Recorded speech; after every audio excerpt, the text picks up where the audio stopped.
오늘은 대우리문답 37문을 읽으면서 하나님의 아들이신 그리스도께서 어떻게 사람이 되셨는가를 살펴보겠습니다. 먼저 37문을 낭독하겠습니다. 37문. 하나님의 아들이신 그리스도께서 어떻게 사람이 되셨습니까? 답.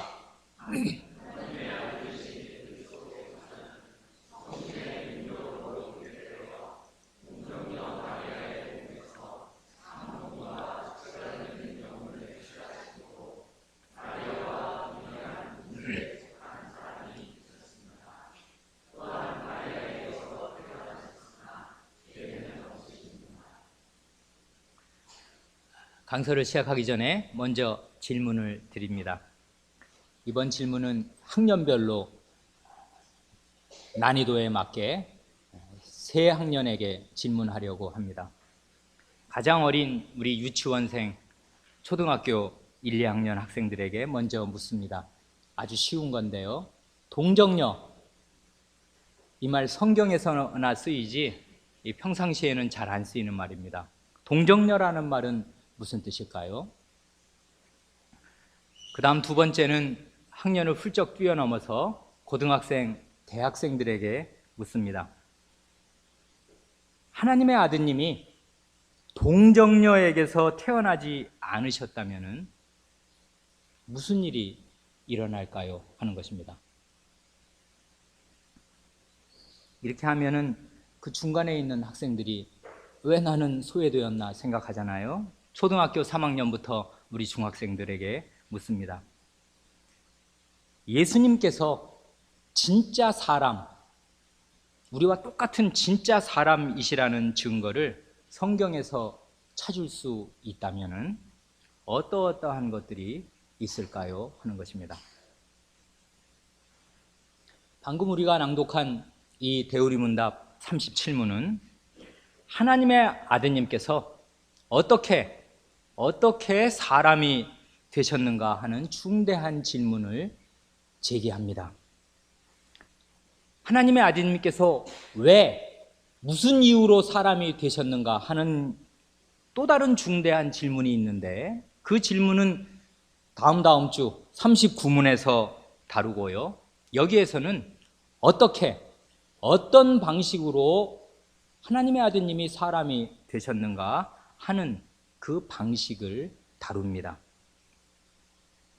우리가 지난주에 고백한 36문에서 가르쳐주는 대로 우리 구주 예수 그리스도께서는 하나님의 영원하신 아드님이시고 아버지와 한 본질이시고 동등 본질이다, 본질이 같다 그거잖아요. 아버지와 한 본질이시고 동등하신 분이신데 한마디로 그냥 잘라 말하면 우리 주 예수 그리스도는 하나님이신데 하나님이신 분이 사람이 되시는 이 일처럼 경천동지할, 하늘이 땅이 놀랄 이런 큰일은 세상에 다시 없을 것입니다. 이것은 창조주가 피조물이 되신 대사건이고 수법자가, 법을 내리시는 분이, 준법자가 법을 지키는 분이 되신 일입니다. 하나님의 아드님이 어떤 방식으로 사람이 되셨는가 할 때 우리의 요리문답은 크게 두 가지로 고백합니다. 오늘은 그래서 우리의 요리문답이 고백하는 크게 두 가지의 내용을 간단하게 살펴보려고 합니다. 먼저 첫째로 성신의 능력으로 동정녀의 몸에서 잉태되셨다 합니다. 동정녀란, 이게 우리 가장 어린 사람에게 드린 질문이잖아요. 동정녀란 처녀, 남자를 알지 못하는 처녀를 가리킵니다. 사람이 태어나려면은 우리 어린 사람들도 배워서 알듯이 반드시 남자의 아기씨와 여자의 아기씨가 만나서 합해져야만 사람이 태어나는데 예수님의 경우에는 남자의 아기씨가 없이 오직 처녀의 몸에서 홀로 임신이 되었습니다. 그러니 이것은 오직 성신의 능력으로 된 일입니다. 그래 우리가 오늘 읽은 누가복음 1장에서 그 35절에 천사가 대답하여 가로되, 이 말 하기 전에 마리아가 그러거든요. 처년대 임신 아기가 뱃속에 생길 거라 하니까 저는 사내를 모르는데요. 이렇게 말합니다. 정당한 질문입니다. 의구심입니다. 내가 어떻게 아기를 가진단 말입니까? 그랬더니 천사의 대답이 이런 것입니다. 성신이 내게 임하시고 지극히 높으신 이의 능력이 너를 덮으시리니. 이건 같은 말을 2번 반복한 것입니다. 성신에 해당하는 것이 지극히 높으신 이의 능력이고 내게 임하신다는 말은 너를 덮으신다, 그 말입니다.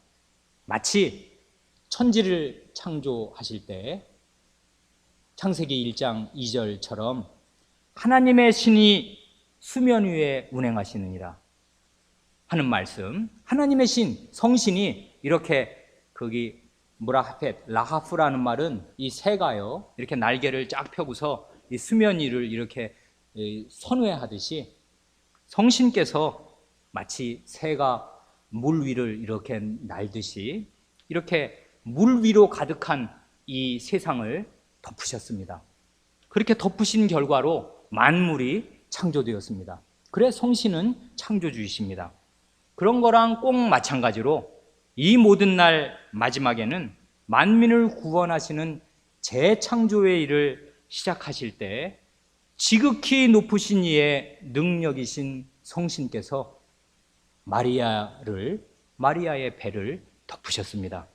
그 결과로 마리아의 몸에 아기가 잉태되었습니다.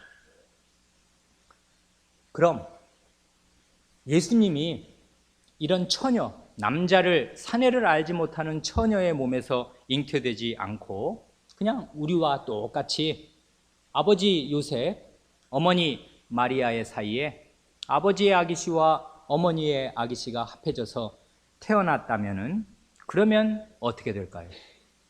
2번째 질문이죠. 우리 고등학생, 대학생들 마음에 대답해야 할 질문이요. 동정녀의 몸에서 예수님이 나시지 않으면 어떻게 되는가? 그렇게 되면은 꼼짝없이 이 예수님이 첫사람 아담의 원죄에 참여하게 됩니다. 그러면 제코가 석자가 됩니다. 자기가 원죄를 지고 있습니다. 그러면 다른 사람을 구원할 엄두를 내지 못하는 것이에요. 자기 자신이 죄인이니까 자기 죄를 해결할 길을 찾아야만 되는 것입니다. 원죄가 어떻게 시조 아담에게서 그 후손에게로 전달되는가를 우리의 요리문답 26문이 물었습니다. 가르쳐 주었습니다. 원죄가 어떻게 우리 시조에게서 그 후손들에게로 전달됩니까? 답은 원죄는 우리 시조에게서 그 후손들에게 보통 출생법으로 전달됩니다. 보통 출생법이라는 게 바로 이런 거잖아요. 남자와 여자가 만나서 아기씨가 합해지는 그런 방식이요. 보통 출생법으로 전달되어서 그들에게서, 그러니까 그 아버지 어머니에게서 태어나는 모든 사람이 죄악 중에 잉태되고 출생합니다. 오해하지 말 것은 부모가 원죄를 주는 사람이 아니라는 것입니다. 원죄는 시조에게서 후손들에게로 전해집니다.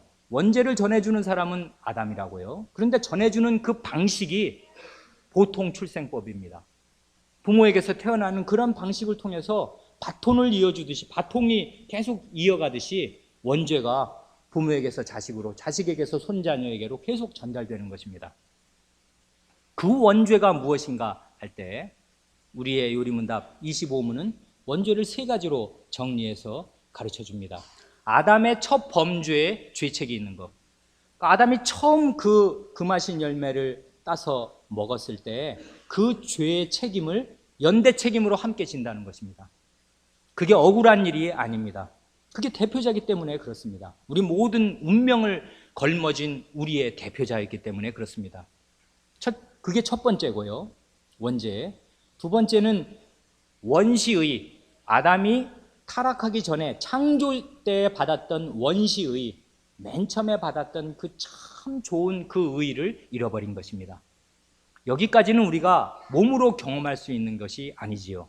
그렇지 않습니까? 아담의 첫 범죄에 죄책이 있다는 거 느껴지는 분 별로 없잖아요. 그리고 원시의가 어떤 건지 경험해 본 분 아무도 없잖아요. 그런데 원죄는 이것만이 아니고 그 세 번째가 중요한데, 그 본성이 부패한 것입니다. 그게 원죄의 한 가지 또한 중요한 요소입니다. 그 본성이 부패하여 영적으로 선한 모든 것을 전혀 바라거나 행할 수 없고, 영적으로라는 말은 하나님이 보시기에 선한 모든 것을 전혀 바라거나 행할 수가 없고, 오히려 그것을 대적하여 오직 모든 악을 계속 행하려 하는 것입니다.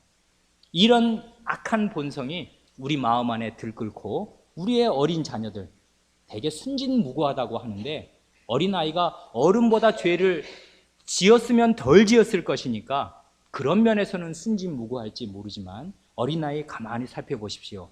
순진무구하지 않습니다. 모든 악한 것을 아이가 행하려는 악한 본성을 타고 났습니다. 그 아이가 아담의 원죄에 참여하여서 이 본성, 악한 본성, 부패한 본성을 타고 나서 어린아이는 대단히 이기적이고요. 조금만 자기소견에 들어가면 그 다음부터 다른 사람 말 안 듣습니다. 대단히 아이도 악합니다. 어려서부터 사람은 항상 악할 뿐입니다. 그러니 예수님께서 만약에 보통 출생법으로 태어나셨다면 동정녀의 몸에서 특수한 방식으로, 이 성신의 지극한 능력으로 특별한 방식으로 유일무이하게 잉태되시지 않고 우리와 똑같은 방식으로 잉태되셨다면 꼼짝없이 예수님도 원죄를 가지고서 그의 본성이 부패되어서 자기가 말하는 거, 생각하는 거, 이런 것에서 죄가 그 흙탕물에서 계속 솟구쳐서 흙탕물이 나오듯이 자기의 속에서 악한 것들이 쏟아져 나오는 것을 경험하게 될 수밖에 없었을 것이고, 그러면은 예수님 자신이나 구원하기가 바쁜 것이지 우리 다른 사람들을 위해서 자기가 구원자가 될 가능성은 전혀 없는 것입니다. 그러니 예수님께서 동정녀의 몸에서 태어나시지 않으면 우리의 구원은 없는 것입니다. 우리는 영원히 지옥 형벌 가운데에서 벗어날 길이 없는 것입니다. 그러니 이 동정녀 탄생의 진리는 결코 우리에게 사소한 것이나 없어도 되는 것이, 몰라도 되는 것이 아닙니다. 그러나 예수님은 동정녀의 몸에서 나셔서 이런 원죄가, 아담의 첫 범죄의 죄책도 없고 그리고 그의 본성이 부패되지도 않은 채로 원죄가 하나도 없이 나셨고 스스로 범한 자범죄도 하나도 없으셨습니다. 그래 우리 가진 교재에 그 각주 148번에 4개의 증거 성구가 달려 있잖아요. 예수님께 죄가 없다는 그런 하나님 말씀의 증거들, 그 히브리서의 2구절, 그 다음에 바울 사도의 증언, 요한 사도의 증언, 이렇게 구성이 되어 있잖아요. 히브리서 4장 15절, 우리에게 있는 대제사장은 우리 연약함을 채울이란 말이 좀 어려운 말이잖아요. 몸소 겪는다 그거지요. 우리의 연약함을 채울하지 아니하는 자가 아니요 모든 일에 우리와 한결같이 시험을 받은 자로도의 죄는 없으시니라. 사람들이 죄 지을 때 흔히 하는 좋은 핑계와 변명이 무엇입니까? 내가 약해서 그렇다, 그런 거 아닙니까? 그런데 예수님은 우리 연약함을 하나도 겪지 않으신 것이 아니라 모든 일에 우리와 한결같이, 그러니까 우리가 겪는 모든 어려움들 있지 않습니까? 내적인 마음의 이런저런 어려움들을 주님께서 다 줄줄이 시리즈로 하나도 빼놓지 않고 모든 일에 한결같이 우리와 똑같이 시험을 받으셨습니다. 그리고 연약함을 다 경험하셨습니다. 그러나 죄는 없으셨습니다. 그 다음 7장, 히브리서 7장에서도 거룩하고 악이 없고 더러움이 없다, 하나님 말씀이 증거합니다. 이런 예수님을 가리켜 바울 사도는 고린도 후서 5장에서 이분을 가리켜 죄를 알지도 못하신 자라고 말합니다. 죄를 알지도 못하신다고 합니다. 예수님이 죄를 모릅니까? 압니다. 여기서 죄를 안다는 말이 이게 바로 히브리 사람의 고유한 표현법인데요. 경험해서 아는 것, 그런 걸 말하는 것입니다. 지식으로, 머리로 아는 것은 히브리 사람들이 생각하기에 아는 것이 아닙니다. 내가 사내를 알지 못하니 할 때 안다는 것이 그것입니다. 남녀 성구별도 못한다, 그 말이 아닙니다. 겪어서 아는 것, 그걸 안다고 합니다.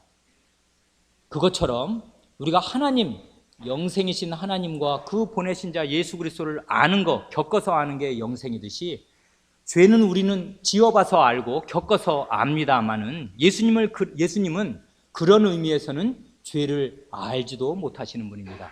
겪어서 아시는 분이 아닙니다. 자기가 죄를 지어봐서 아는 죄가 뭐구나, 야, 이 끔찍한 거구나, 이렇게 아는 분이 아닙니다. 요한사도는 예수님의 품 안에 누웠던 사람이고 예수님하고 3년 반을 함께 있었던 친제자인데 그 요한사도도 그에게는 죄가 없느니라 하고 예수님에 대해서 증언합니다. 이거 외에 더 확실한 증거 선구도 많습니다. 대표적으로 한 구절, 요한복음 8장 46절만 생각하겠습니다. 요한복음 8장에서 우리 주님 자신의 입으로 대적들, 원수들 앞에서 너희 중에 누가 나를 죄로 책잡겠느냐 하고 말씀하십니다. 이 말이 보통 말이 아닙니다. 그 말 하기 직전에 이건 지금 46절 얘기인데 44절에서 너희는 너희 아비 마귀에게서 났다, 그렇게 말씀하셨거든요. 네 애비는 마귀다, 너희는 지금 마귀의 종자들이다, 새끼들이다. 아니, 이렇게 하나님 백성을 가리켜서, 유대인들을 가리켜서 예수님이 가장 극단적인, 이 사람들의 마음을 가장 뒤집어 놓을 수 있는 그런 가장 강력한 말씀을 하시고 난 직후에 부부싸움 하실 때 어떻습니까? 상대방이, 남편이 아내를 자극하면 당신은 어땠어 하면서 10년 전 일도 다 얘기하지 않습니까? 이처럼 예수님이 상대방에 대해서 니들의 아비는 마귀다 이렇게 하신 직후에 너희 중에 누가 나를 죄로 책잡겠느냐 하고 원수들 앞에서 말씀하셨습니다. 그러니 그 원수들이 예수님을 이때 죽이려고 달려드는 사람들인데, 이 사람들이 예수님이 어떤 죄를 지은 걸 알면 어떻게든지 길을 쓰고 예루살렘에서 갈릴리에 내려와서 다 조사단을 파견해서라도 알아냈을 것이고, 그랬으면 당신이 이렇게 죄 짓지 않았냐 얼마든지 이야기하였을 것입니다. 더 놀라운 사실은 예수님이 실성을 한 사람이 아닌 한 자기가 중인 환시리에 여러 사람들이 보는 이 공중 앞에서 이런 말을 스스로 하였다는 사실입니다. 대적들 앞에서 한 사실도 놀랍거니와 자기 입으로 이런 말을 한 사실이 우리한테는 더 놀랍습니다. 누가 이렇게 말할 수 있겠습니까? 너희 중에 누가 나를 죄로 책잡겠느냐? 얘기해봐라. 이렇게 말할 수 있는 사람이 세상에 누가 있습니까? 다 자기 양심을 알기 때문에 가늠한 여자를 돌로 치려다가도 너희 중에 죄 없는 자가 먼저 돌로 치라 하면은 다 뒤로 슬금슬금 물러가기 마련인 게 죄인의 그나마 있는 양심인데, 예수님은 자기 양심으로 이렇게 떳떳하게 말씀하실 수 있었습니다. 그러니 예수님은 사람으로 나신 것이 틀림이 없고 사람으로 자라셨고 사람으로 사셨는데 죄가 없으셨습니다. 이것이 하나님 말씀의 증거입니다. 이렇게 예수께서, 하나님의 아드님께서 성신의 능력으로 동정녀에게 잉태되어 태어나심으로써 우리에게 베푸시는 은혜가 뭡니까? 예수님은 그냥 우리랑 원래 출신이 다르구만. 예수님은 그래, 하나님의 아들이지. 우리야 뭐 꼼짝없는 죄인인데, 우리야 이렇게 날 때부터 다윗이 고백한 대로 내 모친이 죄 중에 나를 잉태해서 나는 뱃속에 있을 때부터 죄 짓고 태어났고 이 모양으로 살지만, 예수님이야 출신이 다르니 하나님의 아들이시니까 그렇게 했는가 보다. 나랑 아예 별천지네. 그렇습니까? 하이델베르크 요리문답 36문이 그리스도의 거룩한 잉태와 탄생은 당신에게, 이게 지금 개인적으로 묻는 거잖아요. 당신, 바로 당신에게 어떤 유익을 줍니까? 하고 묻습니다. 그러니까 예수님이 이렇게 거룩한 잉태와 탄생을 하신 거, 동정녀 몸에서 나신 게 우리랑 관계없는 별천지의 일이 아닙니다. 우리를 위해서 그렇게 나신 것이거든요. 답은 그리스도는 우리의 중보자이심으로, 그리스도라는 이름이 바로 그거잖아요. 대표하는 백성이 있다 그거잖아요. 대표자다. 우리를 대표하고 대신하는 우리의 구원자이시기 때문에 잉태되고 출생할 때부터 가지고 있는 나의 죄를, 여기 우리 대의문답에서 고백하는 내용이 그거잖아요. 우리는 잉태되고 출생할 때부터 죄를 지고 있는데, 잉태되고 출생할 때부터 가지고 있는 나의 죄를 그의 순결함과 온전한 거룩함으로 하나님 앞에서 가려줍니다. 예수님이 동정녀에게서 태어나신 이유는 바로 이것입니다. 잉태되고 출생할 때부터 우리에게 가지고 있는 이 죄를 하나님 앞에서 자신의 온전한 거룩함으로 가려주려고, 덮어주려고 동정녀에게서 나셨습니다. 한마디로 우리의 구원자가 되시려고 동정녀에게서 나신 것입니다. 그래, 요람에서 무덤까지라는 말 있잖아요. 복지 정책을 얘기할 때 아기로 태어날 때부터 늙어 죽을 때까지 복지 책임진다 할 때 요람에서 무덤까지인데, 우리 주 예수 그리스도께서 우리에게 베푸시는 은혜는 요람에서부터가 아니라, 요람은 태어난 다음부터 아기가 흔들흔들하는 게 요람인데, 요람에서부터가 아니라 엄마 뱃속에서부터입니다. 잉태될 때부터 예수님이 우리의 구원자가 되시고, 그러기 위해서 동정녀의 몸에 잉태되시고 탄생하셨습니다. 예수님은 말 표현이 그렇지만 어린 사람들 이해하도록 말한다면 그 자체로 은혜의 덩어리입니다. 예수 그리스도라는 이름 자체서부터 전체가 하신 일 처음부터 끝까지가, 태어날 때부터 죽으신 거, 부활하신 거, 승천하신 거, 하느님 우편에 앉아 계신 거, 다시 오시는 거, 모든 것이 다 우리의 구원을 위해서 그렇게 하시는 것이고, 우리의 은혜를 끼치시려고 그렇게 하시는 것입니다. 이렇게 그리스도께서 사람으로 태어나시는 일에, 하나님의 아드님이 사람으로 태어나시는 일에 놀랍게 삼위 하나님께서 다 개입하셨습니다. 아버지는 자기 아드님을 사람으로 이 세상에 보내시고요, 아드님은 아버지의 보냄을 받아서 그 작고 힘없는 아기로 구유에 태어나십니다. 그렇게 하시는 그 일에, 아버지와 아들의 그 일에 성신께서 큰 능력을 발휘하셔서 그 일을 이루십니다. 지극한 능력으로 마리아를 덮으셔서 그 일을 성신께서 이루십니다. 그러니 예수님의 동정녀 탄생은 삼위 하나님의 합작품이고, 삼위 하나님께서 우리의 구원을 위해서 처음부터 일체가 되셔서 협력하심으로써 이루신 일입니다. 그러나 아쉽게도 근대에 들어와서 신학적인 자유주의, 이 정치적 자유주의는 좋은 것인데요, 신학적 자유주의는 그렇지 않습니다. 이 신학의 자유주의가 들어와서 성경의 권위를 부정하고요, 성경에 기록된 모든 기적들이 다 신화에 불과하다고. 거의 뭐 그리스 로마 신화 봐라, 단군 신화 봐라, 황당무계하지 않냐. 이게 2000년 전에 쓰여진, 혹은 그 3, 4천 전에 쓰여진 뭐 구약 성경에 나오는 이런저런 기적 얘기들, 또 뭐 신약 성경에 나오는 이런저런 기적 얘기들, 한마디로 다 신화야, 신화. 거기엔 내용은 있어.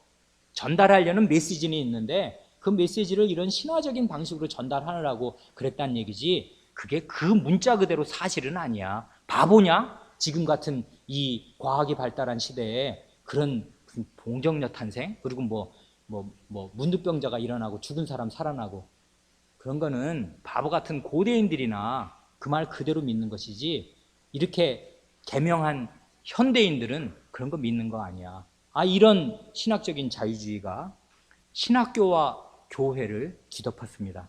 그때 가장 공격을 받은 진리가 바로 이 동정녀 탄생의 진리였습니다. 그래, 이 1920년대, 30년대 때 그 웨스트민스터 신학교를 세운, 미국 정통 장로교회를 세운 메이천 박사, 메이천 목사 같은 사람이 이 동정녀 탄생의 진리를 위해서 얼마나 싸웠는지 말할 수 없습니다. 지금 현대 미국을 비롯한 서구의 대부분의 교회들이 이런 동정녀 탄생을 신화라고 생각합니다. 우스운 이야기라고 생각합니다. 안 믿습니다. 그럼으로써 자기의 구원의 그 근거를 스스로 다 막아버립니다. 말씀드린 대로 그리스도께서 동정녀에게서 나시지 않으면 우리의 구원자가 될 길은 없는 것입니다.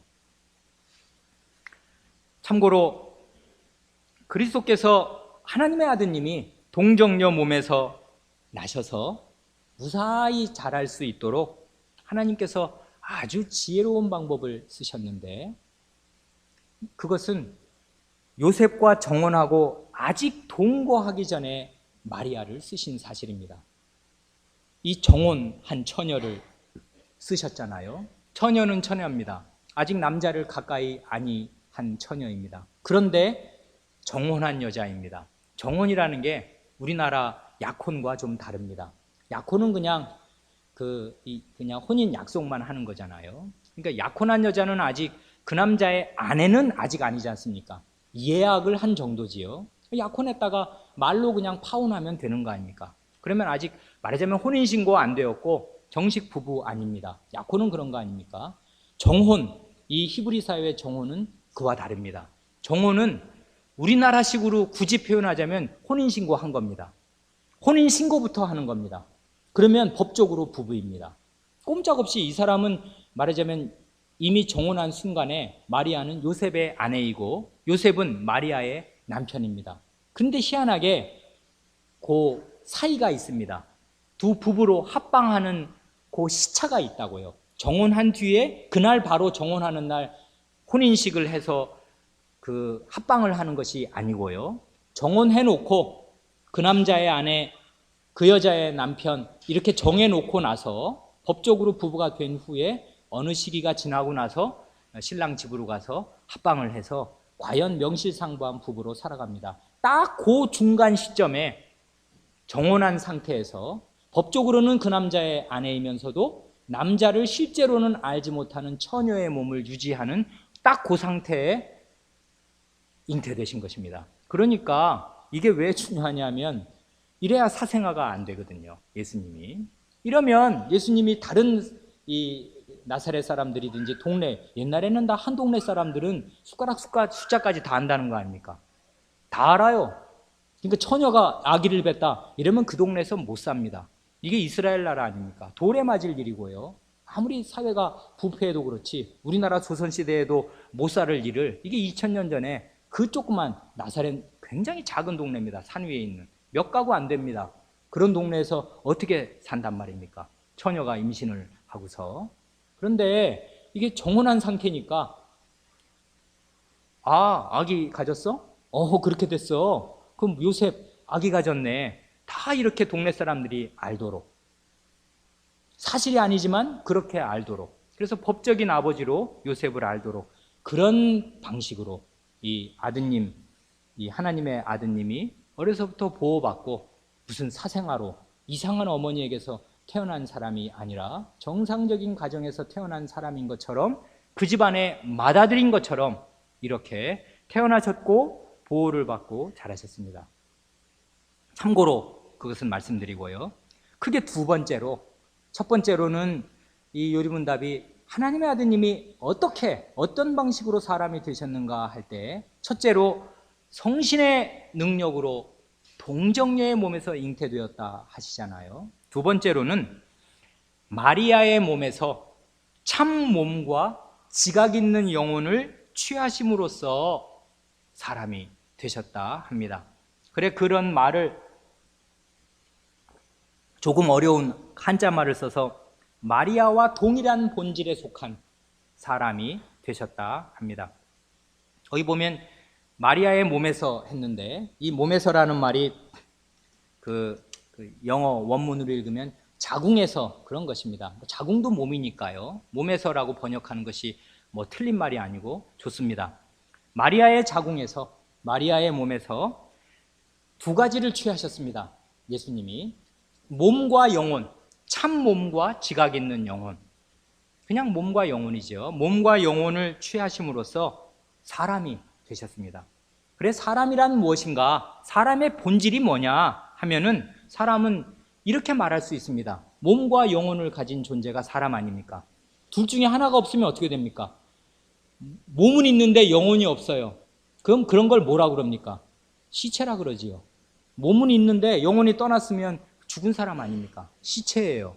금방 썩습니다. 그날로 부패가 시작됩니다.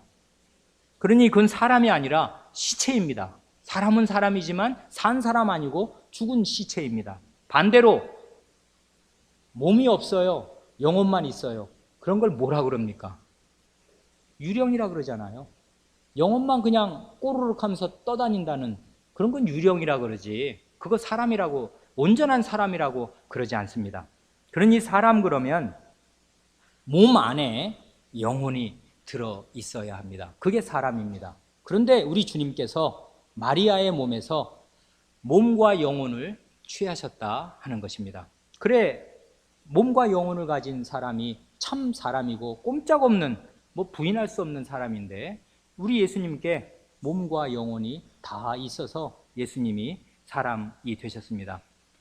앞에 지난주에 우리가 고백한 36문에서는 하나님께서 아버지와 한 본질, 그 한 본질이라는 말이 동일 본질이다 그 말이잖아요. 한 본질이심을 말했습니다. 그러니까 하나님은 신이신데 신과 같은 본질, 신성, 신적인 본질을 하나님하고 똑같이 가져서 하나님과 신적인 본질에서 동일하다 그렇게 말했습니다. 이게 삼위일체라는 말의 일체라는 말의 뜻이잖아요. 삼위, 위격의 구분. 삼위는 서로 위격에서 구분된다. 성신은 성자가 아니고 성부는 성신이 아니고 성자는 성부도 아니고 성신도 아니다. 자기 정체성이 따로 있다는 거잖아요. 말을 할 수가 있고 아버지가 너 십자가에서 죽어라 그러면 아우 싫은데요, 괴로운데요, 이건 안 하면 안 돼요, 이렇게 말하는 하나님의 뜻과 다른 뜻이 마음속에서 이렇게 움직이는 자기 정체성을 가진 별도의 위격이 있다는 거 아닙니까? 그게 삼위할 때 위격의 구별을 말하는 거잖아요. 동시에 일체하면은 그럼에도 성부, 성자, 성신은 신성에서 신적인 본질에서는 완전히 똑같다. 어떤 것도 줄어들거나 더 많거나 넘치거나 하는 게 아니고 신적인 본질은 완전히 세 위격이 동일하시다. 이것이 일체라는 말의 뜻이잖아요. 그러니까 위격의 구별성과 신성, 신적 본질의 동등성, 이게 삼위일체라는 말의 뜻인데 거기서는 지금 예수님이 하나님과 함께 있을 때, 성부와 성신과 함께 계실 때는 신성에서 같은 본질에, 동일 본질에서 하나님이시다 그렇게 말할 수 있다면은 이제 사람이 되실 때는 사람과 완전히 똑같은 사람의 인성 그러면은 그게 몸과 영혼을 가진 게 인성이거든요. 사람의 성질, 사람의 본질, 그 사람의 본질에서 사람과 똑같아지셔서 그래서 마리아와 동일한 본질에 속한 사람이 되셨다 합니다. 그러니까 그리스도께서는 이게 아주 신비한 일인데요. 위격은 하나입니다. 우리 사람이라고 하면 인격, 나라는 고유한 사람 있지 않습니까? 고유한 거. 이건 다른 사람하고 대체가 불가능한 거지 않습니까? 사람은 지문이 각각 다르듯이 홍채가 각각 사람마다 다르듯이 500억이면 500억이 다 다르다는 거 아닙니까? 지문이. 그러니까 그 사람 아니면 도무지 대체되지 않는 유일무이한 그 인간, 자기 정체성, 아이덴티티라고 하는 거. 그런 면에서는 각 사람마다 인격이 있잖아요. 그러나 나도 사람, 너도 사람. 내 몸, 나도 몸 가지고 너도 몸 가지고. 나도 이런 영혼, 슬픔과 기쁨, 이 말을 할 수 있는 이런 능력을 가진 이런 영혼을 나도 가지고 있고 당신도 가지고 있고 이런 면에서는 보편성, 서로 공유하는 게 있잖아요. 그러나 그 중에서도 독특한 자기 정체성은 다 각각 가지고 있는 거잖아요.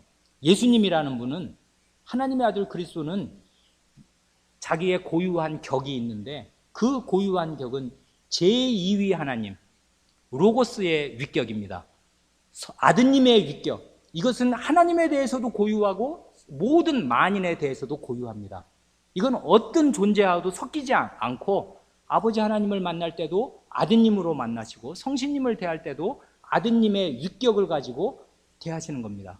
다른 존재가 아니라 천상천하의 유일한 그 존재라고요. 우리들도 다 그런 존재들인 것처럼 고유한 위격을 가지고 계신데 그 위격에 아주 특이하게 두 본성을 거느리고 있습니다. 하나는 신적인 본성, 하나는 인간의 본성. 신적인 본성이라는 것은 하나님의 모든 그 능력과 지혜 이런 걸 다 가지고 있고, 인간의 본성이라는 것, 몸과 영혼을 딱 가지고 있다 그것입니다. 한 위격에 자기 정체성에 두 본성을 거느리고 있는 아주 특이한 그런 존재가 되셨습니다. 그래 마리아에게서 참 몸과 지각 있는 영혼을 취하셔서 마리아와 동일한 본질을 가진 진짜 사람이 되셨다 하는 건데요. 교회에서 어려서부터 교회를 잘 다닌 사람, 모범생이죠. 하나님 말씀 잘 배운 사람, 그런 사람들의 공통적인 약점이 하나 있습니다. 뭐냐면 예수님의 신성에 대해서는 아주 박습니다. 예수님 뭐든지 할 수 있어. 그건 뭐 죽은 사람도 살려, 바다도 막 걸어, 그리고 죽었다가도 살아나고, 그리고 문둥병자, 무슨 각색 병 앓는 사람, 어떤 사람 귀신 들린 거 이런 거 다 고쳐. 이렇게 다 성경을 배워서 압니다. 예수님은 하나님이시라고 아주 머릿속에 그 각인이 딱 되어 있습니다. 그런 사람들이 잘 깊이 생각하지 않는 것이 있는데, 예수님이 사람이신 거, 이건 잘 깊이 생각하지 않습니다. 예수님이 진짜 사람이라고는 잘 생각 안 됩니다. 예수님은 그래도 하나님이시지 어떻게 사람이실까? 사람이야, 사람이기야 사람인데, 그래도 하나님이신 속성이 말하자면 예수님의 두 본성을 거느리고 있는데, 신성과 인성을 예수님이 거느리고 있는데, 신성이 아마 99%쯤 그 사람 마음속에는 차지하고, 예수님의 인성은 그 부인할 수 없으니까 그저 액세서리로 살짝 붙어 있는 정도입니다. 이게 교회 생활, 성경 잘 배운 사람들이 일반적으로 가지고 있는 약점입니다. 그래서 오늘은 아까 세 번째 질문 드렸잖아요. 예수님께서 진짜 사람이신 증거를 성경에서 찾을 수 있다면 어떤 것들이 있을까 하는 것을 조목조목 생각해 보려고 합니다. 아까 우리 중학생들, 초등학교 3학년 이상 되는 사람들 질문했죠. 이게 시간이 있으면 마이크 쥐어주고, 이건 수도 없이 많으니까 한 가지씩 생각나는 대로 다 이야기해 보라고 하면 아주 흥미진진하고 풍부해지겠습니다. 사람이 몸과 영혼으로 되어 있다고 그러잖아요. 그러니까 일단 예수님이 몸을 가진 여러 증거들, 또 영혼을 가진 여러 증거들, 이것을 다 증거를 모으면 예수님이 참 사람이라는 증거가 될 것입니다. 이런 증거들이 무슨 뜻인가를 잘 생각하는 것이 우리의 신앙에 대단히 유익한 일입니다. 예수님이 몸을 가지고 있는 사람이라는 것, 그 증거가 성경에 뭡니까?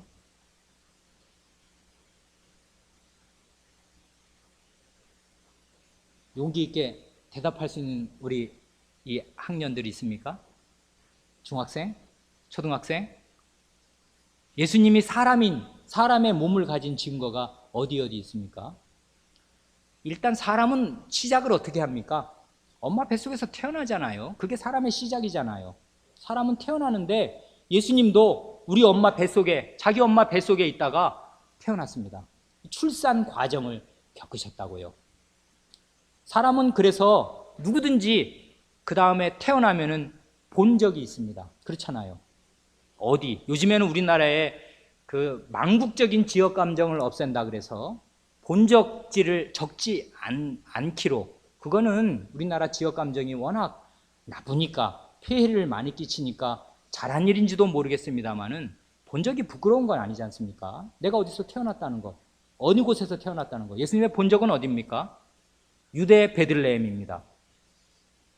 본적이 있습니다. 근데 왜 유대 베들레헴이라고 말하냐면 갈릴리의 베들레헴이 또 있습니다. 갈매살 맞은편에 그 기송강 그 위편에 베들레헴이 또 하나 있거든요. 그래서 유대 베들레헴이라고 그 앞에 큰 지명을 붙여야 합니다. 예수님의 본적은 유대의 베들레헴입니다. 고향도 있습니다. 사람치고 떠돌이 어려서부터 무슨 유랑극단에서 태어난 아이 아닌 다음에야 다 고향 있잖아요. 예수님도 고향이 있습니다. 고향은 어디입니까? 나사렛입니다. 그렇잖아요. 예수님도 우리와 똑같이 어머니 뱃속에서 태어나고 본적지가 있고 고향이 있습니다. 그 다음에 아주 놀라운 일이 하나 있는데 누가복음 2장 52절, 예수는 그 지혜와 그 키가 자라가며 하나님과 사람에게 더욱 사랑스러워 가시더라 할 때 키가 자랍니다. 우리 어린아이들 보면 어제 다르고 오늘 다르고 금방금방 크잖아요. 매일 볼 때는 모르는데 몇 달 지나서 한 1년 지나서 보면 얘가 그렇게 컸어? 이렇게 하고 금세금세 아이들을 크는 것처럼 예수님이 바로 그런 성장 과정을 겪으셨습니다. 몸을 가진 증거입니다. 또 몸을 가지면 우리가 매일 하는 거 뭐 있습니까? 밥 먹지 않습니까? 예수님이 음식을 잡수셨다는 증거가 어디 있습니까? 있습니다. 심지어는 부활하신 뒤에 여기 어디 먹을 거 없냐? 물으셔서 생선이 있으니까 구운 생선을 드셨습니다. 그거는 아마도 배가 고프셔서 잡수셨다기보다는 자기가 지금 유령이 아니고 영혼, 귀신이 아니고 몸을 가진 존재라는 사실을 제자들에게 입증하시기 위해서 배가 고파서 잡수시기보다는 아마 제자들에게 확실한 부활의 증거를 보여주시려고 잡수신 것 같습니다. 많은 그러기 전에 이 지상에 계실 때 예수님은 40일을 금식하신 후에 줄이신지라 배가 고픕니다. 밥 안 먹으면 배고픕니다. 음식을 늘 잡수셨습니다. 걸으면 피곤합니다. 이게 희한한 일이라고요. 예수님이 신성을 가졌다 그래서 천리길을 막 걸어다니는 천리마가 아닙니다. 걸으면 피곤합니다. 요한복음 4장에 그 사마리아 수가성을 지날 때 행로에 곤하여 그러거든요. 걷다가 피곤했다 그 말입니다. 예수님이 걸으면 다리가 아픕니다. 또 목마르지 않습니까? 예수님이 언제 목마르셨습니까? 사람이 원래 피 흘리면 몸에서 체액이 빠져나가니까 목마르잖아요. 예수님이 십자가에서 그동안 채찍도 많이 맞으시고 해서 피를 많이 흘렸고 그리고 덥잖아요. 그거 무거운 거 지고 올라왔잖아요. 언덕길을. 그래서 십자가에 달리셨을 때 내가 목마르다 하십니다. 예수님은 배고프고 목마르고 걸으면 피곤하고 몸이 자라는 완전한 사람이셨습니다. 잠도 잡니다. 어디서 예수님 잠잔 건 어디서 나옵니까? 배 안에서도 잡니다. 제자들은 지금 풍랑이 막 배를 뒤덮으니까 물이 막 들어오고 그래가지고 배가 뒤집힐 것 같고 물이 가득 차서 조금만 더 물이 들어오면 그냥 가라앉게 생겼으니까 야 큰일 났다 이러는데 예수님이 얼마나 피곤하셨는지 배 안에서 세상 모르고 제자들이 깨우기 전까지는 계속 주무십니다. 예수님은 잠도 주무십니다. 이렇습니다. 완전히 우리와 똑같은 몸을 입은 똑같은 사람입니다.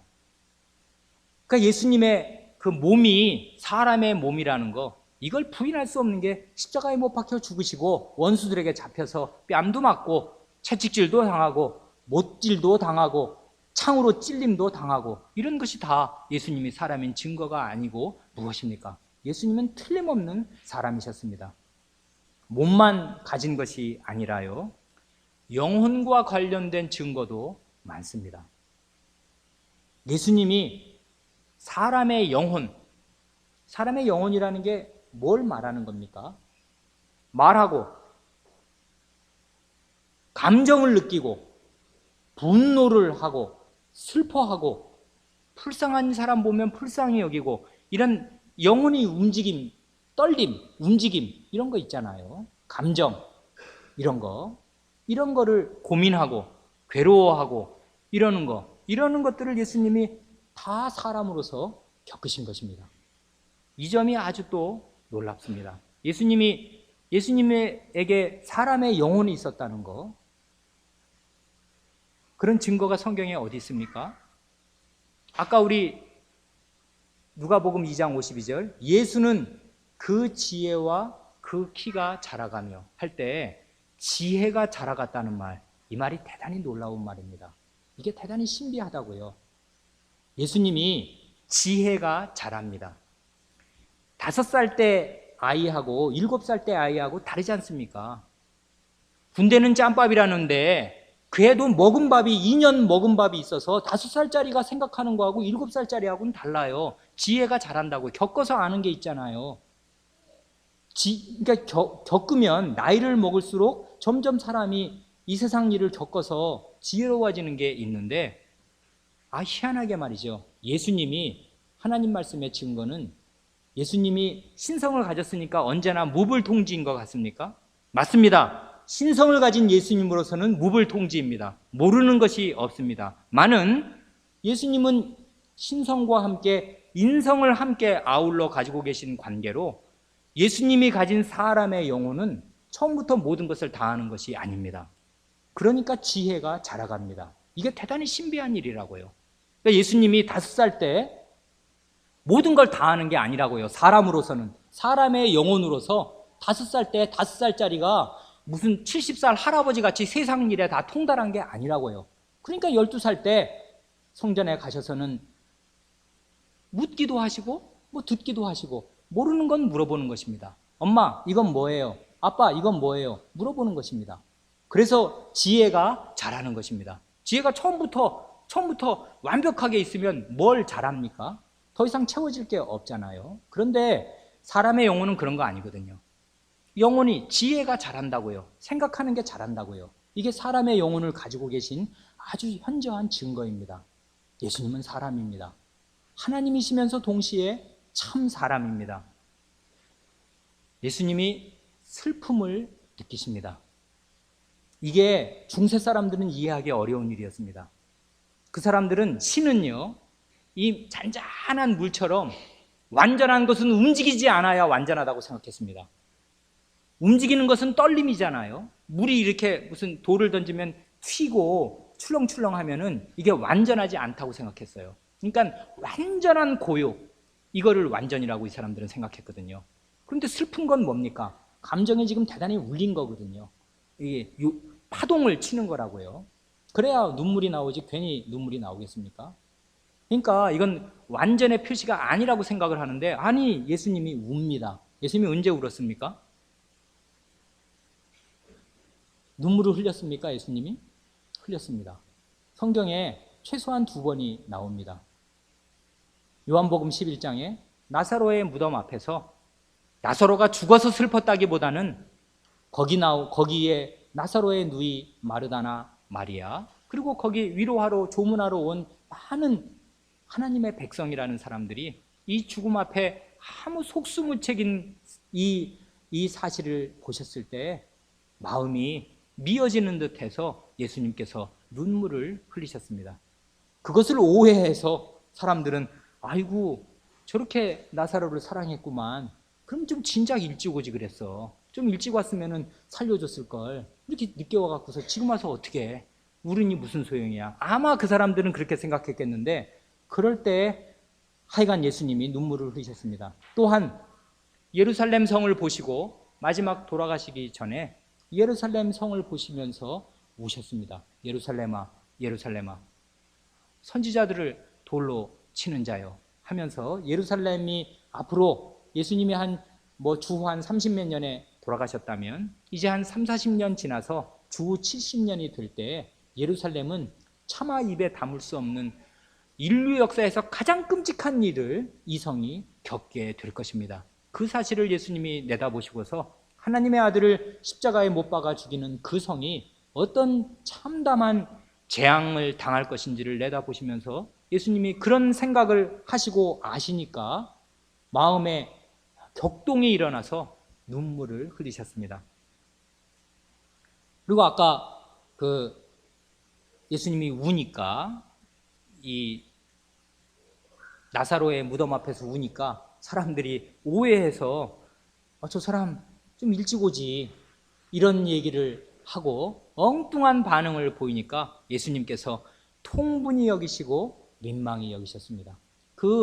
이 속절없이 죽음의 세력 앞에 하나님의 백성이 꼼짝 못하는 사실들을 보고서 예수님이 통분히 여기시고 민망히 여기셨다 했는데, 이게 다 영혼을 가진 증거들입니다. 통분히 여겼다는 거, 아주 비통해 하시고, 통분히 여겼다는 것은 분노하신 것입니다.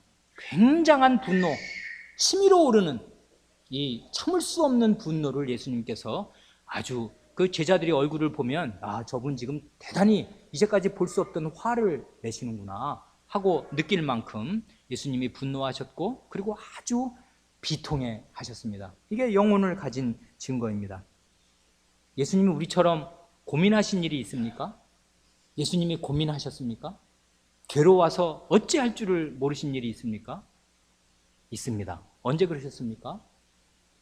겟세마네 동산에서 그 마태복음에 26장 37절 38절, 베드로와 세베대의 두 아들 야고보 요한이잖아요. 겟세마네 동산에서도 세 제자만을 따로 구별하셔서 데리고 가실새 고민하고 슬퍼하사 이에 말씀하시되 내 마음이 심히 고민하여 죽게 되었으니, 예수님이 이 영혼이 얼마나 고통스러운지 고민해서 내가 죽을 지경이다, 내가 고민해서 죽게 되었다, 예수님이 세 제자에게 말하자면 하소연하실 만큼 예수님이 영혼의 큰 고민에 빠지셨습니다. 이게 예수님이 그냥 하나님이시면 무슨 이런 고민을 하신단 말입니까? 우리와 똑같은 영혼을 가진 사람으로서 이 큰 일을 앞에 두었을 때 예수님이 고통스럽고 고민스럽고 괴로워서 죽을 지경이 되었습니다. 그래서 정말 사람이 원래 굉장한 고민을 하면 몸도 마르고요, 그리고 얼굴색도 훨씬 나빠지고 그러지 않습니까? 예수님이 이때 어떻게나 고민이 되셨는지 몸의 기력을 다 빼앗기실 만큼, 그래 그 땀이 핏방울처럼 될 만큼 그 진액이, 영혼의 그 고통스러운 그 고민이 쏟아져 나와서 예수님이 그런 고민을 겪었습니다. 영혼의 또 하나 중요한 그 증거 중에 하나가 연민입니다. 연민, 불쌍히 여기는 것, 그러지 않습니까? 예수님이 마음이 움직여서요, 우리 사람들의 어려운 형편을 보시면 예수님이 마음의 동정심과 참 안 됐다, 어떻게 사람인데 저러고 사나 하는 그 불쌍히 여기는 마음이 예수님의 영혼을 흔들었습니다. 그게 예수님의 영혼을 가진 사람이라는 증거였습니다. 어디 예수님이 누구를 불쌍히 여겼습니까? 오병이어 전에 그 물고기 2마리, 떡 5개로 그 많은 군중을, 남자만 5,000명이 되는 그 많은 사람을 먹이기 전에 예수님이 이렇게 말씀하십니다. 이게 참 예수님의 마음을 잘 엿볼 수 있는 말씀입니다. 그 마태복음 15장에 32절에 내가 무리를 불쌍히 여기노라. 저희가 나와 함께 있은지 이미 사흘임에 먹을 것이 없도다. 길에서 기진할까 굶겨 보내지 못하겠노라. 이게 예수님의 심정이었습니다. 사흘 동안 빈들에서 저기 그 갈릴리 호숫가 그 어느 곳에 있는 풀밭에서, 그때는 파란 풀이 날 때였거든요. 마가의 기록을 따르면 그 봄인데, 그때 이 사람들이 예수님 말씀 듣고 이런저런 기적들을 보느라고 이게 해가 가는 줄 모르고 날이 가는 줄 모르고 사흘을 거기 있었다가 싸운 음식 완전히 동이 나서 이 예수님이 봤더니 내가 무리를 불쌍히 여기노라. 뭘 불쌍히 지금 여긴 겁니까? 예수님은 우리가 배고파하면 불쌍히 여기시는 겁니다. 내가 그들이 길에서 기진할까, 나와 함께 있은지 사흘임에 먹을 것이 없다, 이 사람들이 이제 끝났다, 가라, 그래갖고 돌려보내서 집으로 가는 동안에 저렇게 사흘 중에 한 하루 이틀은 온전히 굶었을 텐데 저런 상태로 길 가다가 기진해서 쓰러지는 꼴 나 못 본다, 내가 불쌍히 여긴다. 예수님이 우리가 배 고파서 밥 못 먹고 있으면 뭐 참지, 뭘 그런 것 갖고 그러냐, 나는 40일도 굶어봤는데 그러시겠습니까? 예수님 40일 굶으신 경험이 있는 분 아닙니까? 얼마 전에. 그런데 이 사흘 굶은 군중을 예수님이 보실 때 마음이 안 됐다 생각하시고 불쌍히 여기셨습니다. 또 거라사에 귀신 들린, 거라사 지방은 저기 데가볼리잖아요. 이방인 지역인데 거라사에 귀신 들린 사람을 고쳐주신 뒤에 주님이 이렇게 말씀하십니다. 주께서 너를 불쌍히 여기신 것을 내 친속에게 구하라. 예수님이 그를 고쳐주신 이유는 여러 가지 이유가 있겠습니다만은, 여러 가지로 설명할 수 있겠습니다만은, 이 말씀을 따르면 그를 불쌍히 여기신 것입니다. 어떻게 사람이 되어서 귀신의 수족이 되어서 귀신이 너를 장악하면은 그저 무덤을 이렇게 소리소리 지르면서 괴력을 발휘하면서 사람들이 이 미친 사람이니까 묶어두면 쇠사슬을 끊어버리고 돌아다니고, 왜 얼마나 불쌍한 일이냐, 사람답지 못하다, 참 안 됐다 하는 그 불쌍히 여기는 연민으로 고쳐주신 것입니다. 그러니까 내가 널 고쳐준 거 이렇게 말씀하시지 않고 내가 너를 불쌍히 여긴 것을 내 친속에게 구하라 하십니다. 예수님은 이렇게 사람을 불쌍히 여기십니다. 또 밥 못 먹어서 배고픈 것만을 불쌍히 여기신 것이 아닙니다. 큰 마가복음 6장에 큰 무리를 보시고 그 목자 없는 양 같음을 인하여 불쌍히 여기사 이에 여러 가지로 가르치시더라. 이건 지금 뭘 불쌍히 여기신 겁니까? 큰 무리를 보셨는데 목자 없는 양과 같은 것, 한마디로 말해서 가르침이 없는 것입니다. 다른 가르침이 없어요. 목자들이 없는 것이 아닙니다. 눈에 보이는 모세의 자리에 앉아있는 바리새인과 서기관들 많이 있습니다. 그런데 참된 가르침을 가르쳐주지 못해서 이 백성들이 목자 없는 양처럼 이리저리 방황합니다. 좋은 꼴을 못 먹고 파리하게 말랐습니다. 그리고 어떻게 살아야, 무엇을 해야 하나님 나라에 가는지를 모릅니다. 예수님이 그 무리를 보실 때 내가 무리를 불쌍히 여긴다 하시고 큰 무리를 보시고 목자 없는 양 같음을 불쌍히 여기셨습니다. 그래 예수님이 하나님의 아드님으로서 그리스도로서, 그리스도는 예언자의 직분이 있으니까 그리스도로 가르치셨는데 그 가르치실 때 마음 중심에 있었던 중요한 원동력이 뭐였냐면 연민입니다. 불쌍히 여기는 거. 목자 없는 양처럼 배워야 할 것을 배우지 못해서 영혼이 파리한 거. 그러니까 아까 사흘을 굶은 것도 예수님이 대단히 불쌍히 여겼지만은 그와 똑같이 그 영혼이 하나님의 말씀을 먹지 못해서 그 굶는 거, 이것을 예수님이 불쌍히 여기셔서 이에 여러 가지로 가르치셨습니다. 그러니 예수님이 그 많은 가르침을 베푸신 그 원동력 중에 하나가 무리를 불쌍히 여기신 것입니다. 예수님의 영혼이 활동하셔서, 그러니 우리 오늘날 우리 시대의 교회를 보시면 예수님이 얼마나 불쌍히 여기시겠습니까? 그러니까 예수님이 이런 일을 행하신 뒤에 하신 말씀이 이제 이 추수할 것은 많은데 일꾼은 적으니까 그러므로 너희 그 하늘에 계신 분에게 구해서 추수한 일꾼들을 더 보내주도록 구해라 하십니다. 연민의 마음으로 이 불쌍한 무리들에게 다른 가르침을 줄 추수하는 일꾼들을 더 보내주도록 기도하라고 주님께서 말씀하십니다. 그뿐만이 아닙니다. 주님께서 나인성이라고 그 나사렛에서 조금 더 위쪽으로 가면 거기 궁벽한, 거기 또 시골 그 산 꼭대기에 있는 마을이 있거든요. 나인성에 과부인데, 과부는 원래 외롭고 슬픈 거 아니에요. 말할 사람이 없잖아요. 남편이 있어야 되는데 남편이 죽어서 과부인데, 아들이 하나인데, 외아들인데, 아니고 외아들이 또 죽었네요. 그래, 외아들이 죽으니까 이제 이 과부는 누구를 의지하고 살겠습니까? 남편도 없는데 하나 있는 아들마저 죽었으니 이 여자가 세상에 오갈 데가 없이 된 것입니다. 그러니 주님께서 누가복음 7장 13절, 주께서 과부를 보시고 불쌍히 여기사 울지 말라 하시고, 주님께서 그 과부가 자기 아들 메고 나가는 사람을 따라 나가면서 그 이제 장례 치르러 갈 때 얼마나 울겠습니까? 하늘이 무너지는 것 같겠지요. 그래서 우는 그 모습을 보실 때 주님께서 불쌍히 여기는 마음, 참 안 됐다 하는 마음이 일어나셔서 그 연민의 마음으로 그 아들을 살려주셨습니다. 예수님의 영혼의 활동이 이렇습니다.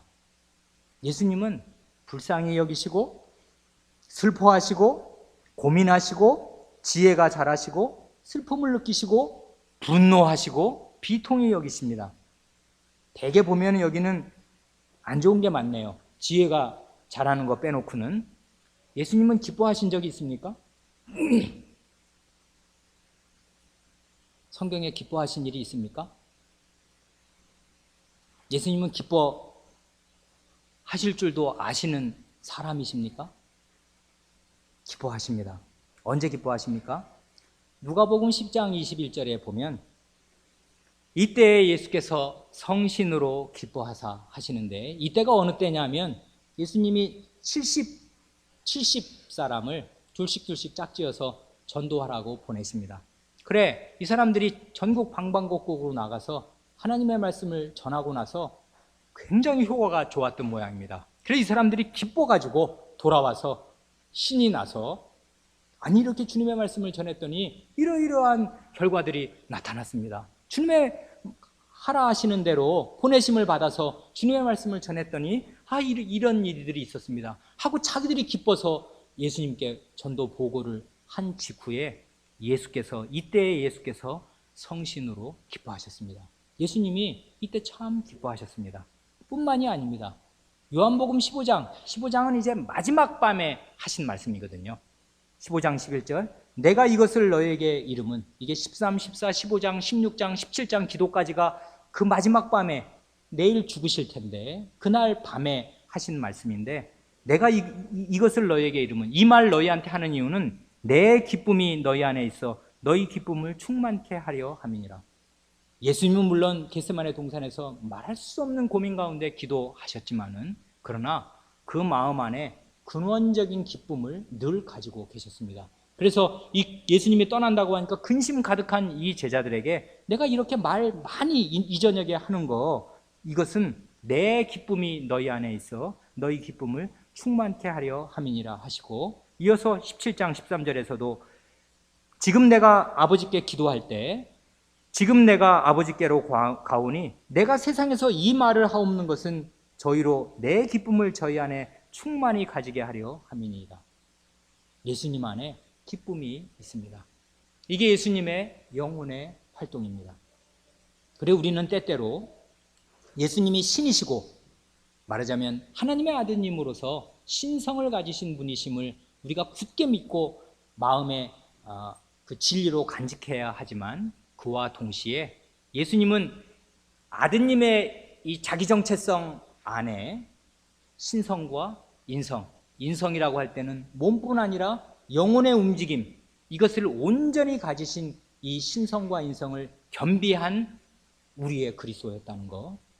그래, 우리 영혼의 움직임, 우리들이 요즘에 고민하고 슬퍼하고 괴로워하고 이러는 것들을 예수님이 다 친히 자기 몸으로, 자기 영혼으로 겪으셨다는 사실을 기억하면서, 이것이 우리에게 큰 위로가 되기 때문에 우리에게 있는 대제사장은 우리 연약함을 몸으로 겪지 아니한 분이 아니요 모든 일에 우리와 한결같이 시험을 받은 자로 돼 그러나 죄는 없으시니라.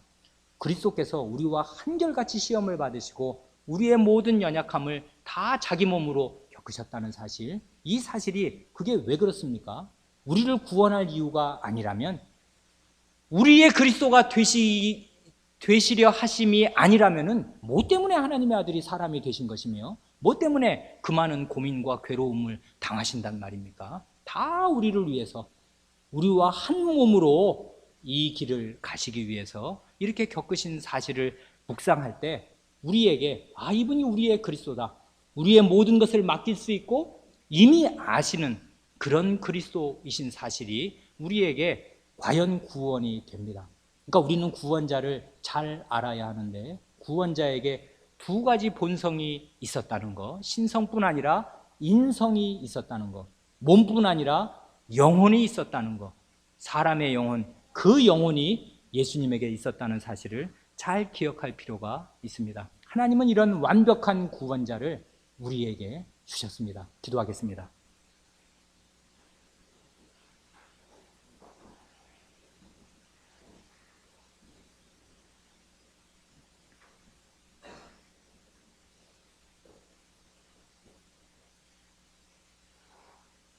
하나님 아버지, 저희가 상상할 수도 없는 높으신 하나님, 신성을 가지신 아드님을 저희와 똑같은 몸과 영혼을 가진 존재로 이 세상에 내려보내실 계획을, 그런 생각을 어떻게 품으셨는지 저희가 생각할 때마다 기이하오며 저희 마음이 주님을 찬송하게 되었고, 그 신비를 저희는 다 이해하지를 못하오며 어떻게 그런 생각을 하셨는지 기이할 따름이옵니다. 우리 주 예수께서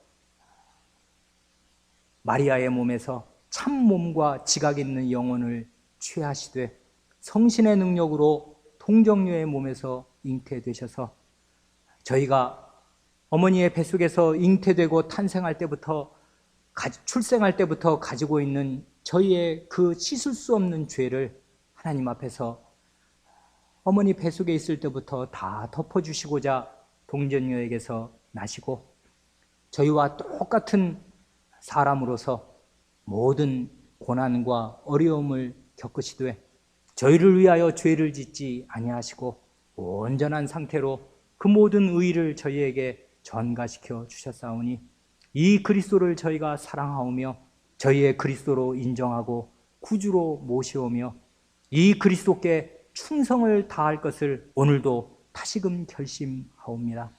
주님, 저희에게 이 주일 오후마다 우리 주 예수 그리스도가 어떤 분이신지 더욱 가르쳐 주시고, 성신님께서 그리스도가 누구신지를 저희에게 더욱 깨우쳐 주셔서 내 영광을 성신께서 나타내리라 말씀하신 그리스도의 말씀과 같이 성신님께서 가르쳐 주시는 그리스도로 말미암아 그리스도의 영광이 저희의 어두운 마음을 환히 비치게 하여 주시고, 그리하여 저희가 그리스도의 영광을, 주의 영광을 뵙고 영광에서 영광으로 계속 변화되어 갈 수 있게 하여 주시기를 구하옵니다.